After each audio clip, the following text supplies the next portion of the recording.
Delhi police ভেবেছিল হয়তো হবে মাত্র কয়েকশো মানুষ, কিন্তু কয়েক ঘন্টার ব্যবধানে ভেঙে যায় সেই ধারণা। ছাত্র জনতার তীব্র আন্দোলনে ইতিমধ্যে প্রত্যেক করে হেলিকপ্টারে করে লন্ডনে পালিয়ে গিয়েছেন নরেন্দ্র মোদী।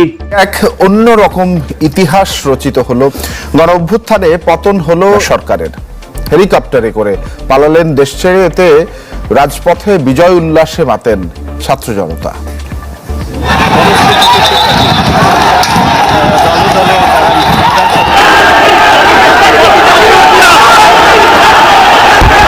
ভারতে ককরোচ জনতা পার্টির লং মার্চ টু পার্লামেন্ট কেন্দ্র করে রণক্ষেত্রে পরিণত হয়েছে রাজধানীর নয়াদিল্লির রাস্তা।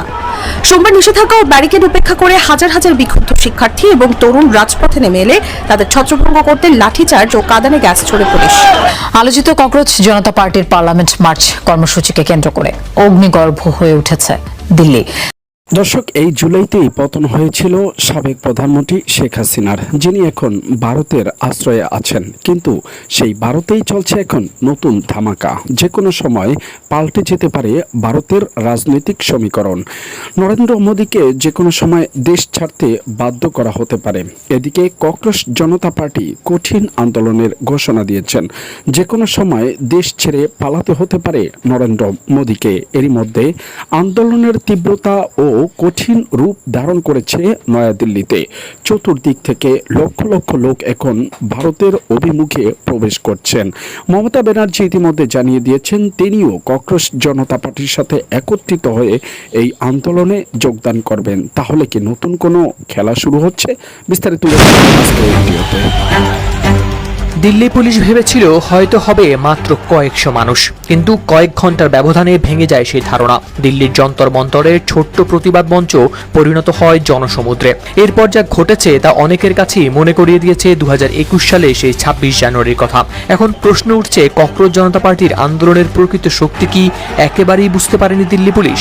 ভারতীয় কেন্দ্রীয় শিক্ষামন্ত্রী ধর্মেন্দ্রর পদত্যাগ সহ কয়েকটি দাবিতে সংসদ অভিমুখে পদযাত্রার কর্মসূচি ঘোষণা করেছিল ককরোচ জনতা পার্টি সিজেপি। প্রথম দিকে আন্দোলনটি খুব একটা গতি পায়নি। যন্তর মন্তরে প্রতিদিন মাত্র 1 থেকে 500 মানুষের উপস্থিতি ছিল স্বাভাবিক ঘটনা। কিন্তু গেল 18 জুলাই আন্দোলনের অন্যতম মুখ সোনম ওয়াংচুককে সফদারজং হাসপাতালে নিয়ে যাওয়ার পর পরিস্থিতি দ্রুতই বদলে যেতে শুরু করে। দ্য ইন্ডিয়ান এক্সপ্রেসের প্রতিবেদনে প্রকাশ পেয়েছে এই তথ্য। রোববার সন্ধ্যার মধ্যে দিল্লি ও ভারতের বিভিন্ন প্রান্ত থেকে প্রায় 5000 মানুষ জড়ো হন যন্তর মন্তরে। দিল্লি পুলিশের গোয়েন্দা বিভাগের ধারণা ছিল সোমবার সকালে এই সংখ্যা 7 থেকে 8000-এ পৌঁছাতে পারে। সেই হিসাব ধরেই প্রায় 2000 পুলিশ সদস্য ও প্যারামিলিটারি বাহিনীর 32টি কোম্পানি মোতায়েন করা হয়। তৈরি করা হয় বহু স্তরের ব্যারিকেড। সংসদ ভবনের দিকে যাওয়া প্রায় সব গুরুত্বপূর্ণ সড়কই বন্ধ করে দেয়া হয়।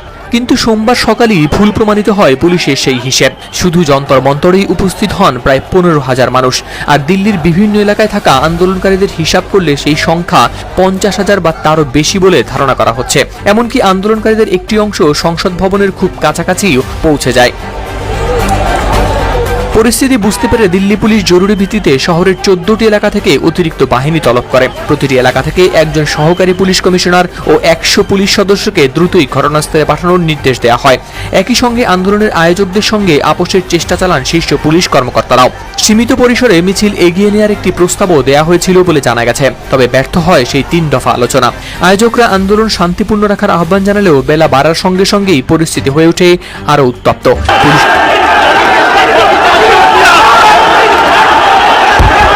ভারতে ককরোচ জনতা পার্টির লং মার্চ টু পার্লামেন্ট কেন্দ্র করে রণক্ষেত্রে পরিণত হয়েছে রাজধানীর নয়াদিল্লির রাস্তা। সোমবার নিষেধাজ্ঞা ও ব্যারিকেড উপেক্ষা করে হাজার হাজার বিক্ষুব্ধ শিক্ষার্থী এবং তরুণ রাজপথে নেমে এলে তাদের ছত্রভঙ্গ করতে লাঠিচার্জ ও কাঁদানে গ্যাস ছোড়ে পুলিশ। মূলত মেডিকেলে ভর্তি পরীক্ষার নিটে অনিয়ম ও দুর্নীতির অভিযোগে ভারতের কেন্দ্রীয় শিক্ষামন্ত্রী ধর্মেন্দ্র প্রধানের পদত্যাগের দাবিতে এই আন্দোলনের ডাক দিয়েছিল সিজেপি।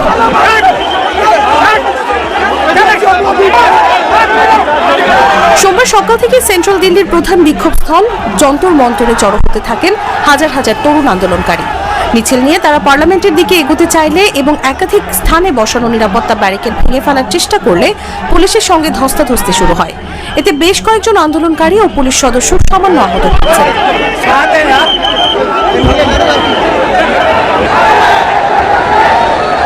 পরিস্থিতি নিয়ন্ত্রণে আনতে মধ্য দিল্লির বেশ কিছু এলাকায় সাময়িকভাবে মোবাইল ইন্টারনেট পরিষেবা বন্ধ করে দেওয়া হয়। পরিস্থিতি উত্তপ্ত হয়ে উঠলে ককরোচ জনতা পার্টির পক্ষ থেকে এক জরুরি বার্তায় সমর্থকদের শান্ত এবং অহিংস থাকার আকুল আবেদন জানানো হয়। I wanted to stand with the protest. I wanted to stand with the cause. The cause is not about any personal stuff. It is about the whole janta. It is about the whole students. And I think it just attracted me, and that made me brought here. সামাজিক যোগাযোগ মাধ্যমে দলটির পক্ষ থেকে বলা হয়েছে, আপনাদের যদি বিভিন্ন পয়েন্টে আটকে দেওয়া হয় তবুও শান্ত থাকুন এবং শান্তি বজায় রাখুন। আমরা কেবল শান্তি ও ভালোবাসার পথেই জয়ী হতে পারবো। এর আগে রোববারে দিল্লি পুলিশ এই পদযাত্রার অনুমতি বাতিল করে এবং পুরো এলাকায় 5 বা ততোধিক ব্যক্তির যে কোনো ধরনের জমায়েতের উপর 144 ধারা জারি করে।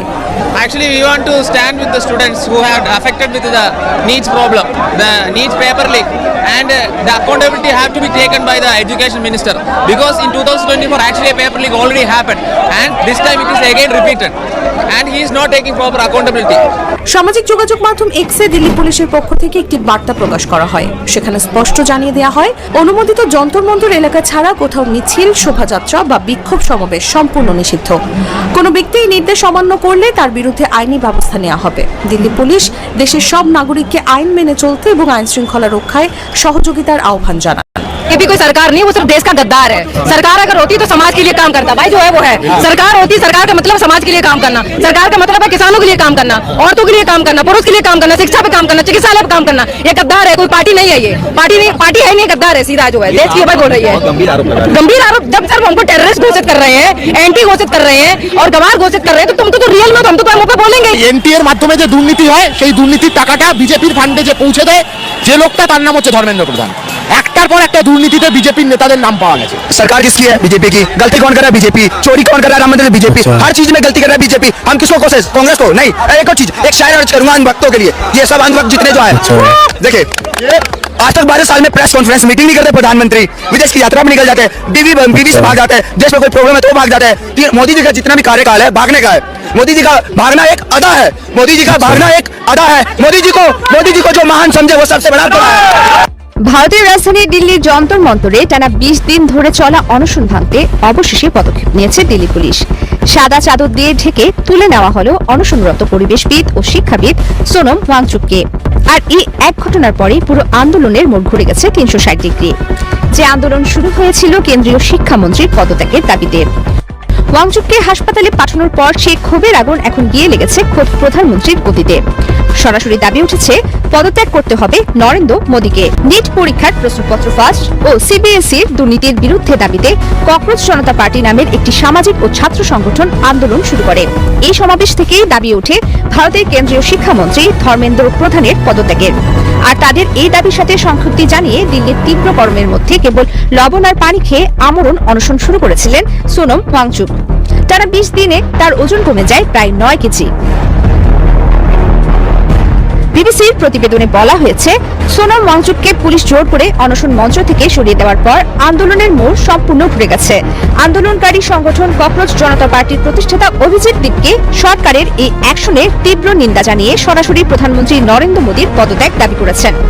দীপকে বলেন, এতদিন আমাদের দাবি ছিল শুধু শিক্ষামন্ত্রীর পদত্যাগ, কিন্তু সরকারের এই ন্যাক্কারজনক ও স্বৈরাচারী আচরণের পর এখন আমাদের মূল দাবি হল প্রধানমন্ত্রী নরেন্দ্র মোদীর পদত্যাগ। দিল্লি হাইকোর্টের নির্দেশ ও মেডিকেল টিমের পরামর্শে সোনম ওয়াংচুককে দিল্লির সফদরজং হাসপাতালে ভর্তি করা হয়েছে। হাসপাতাল কর্তৃপক্ষ জানিয়েছে, দীর্ঘ অনশনে তিনি দুর্বল হয়ে পড়লেও বর্তমানে তার শারীরিক অবস্থা স্থিতিশীল। এদিকে ওয়াংচুককে হাসপাতালে পাঠানোর পরপরই আন্দোলনের হাল ধরেছেন অভিজিৎ দীপকে। তিনি নিজেই এবার আমরণ অনশনে বসে পড়েছেন। একই সাথে তিনি ঘোষণা দিয়েছেন, আগামী 20 জুলাই সোমবারের পূর্ব পরিকল্পিত সংসদ ভবন ঘেরাও বা শান্তিপূর্ণ পদযাত্রা কোনোভাবেই বাতিল হবে না। এতক্ষণ পর্যন্ত যারা আমাদের সাথে ছিলেন আপনাদের সকলকে জানাচ্ছি অসংখ্য ধন্যবাদ। দর্শক, যারা ইতিমধ্যে আমাদের চ্যানেলটিকে সাবস্ক্রাইব করেছেন আপনাদেরকে অগ্রিম শুভেচ্ছা। আর যারা এখনই সাবস্ক্রাইব করেননি অতি সত্বর সাবস্ক্রাইব করে নিন প্রত্যেক মুহূর্তের আপডেট নিউজগুলো পাওয়ার জন্য। আজকের মতো এখানে বিদায় নিচ্ছি, দেখা হবে অন্য কোনো ভিডিওতে। ততক্ষণ পর্যন্ত সকলেই ভালো থাকুন। আল্লাহ হাফেজ।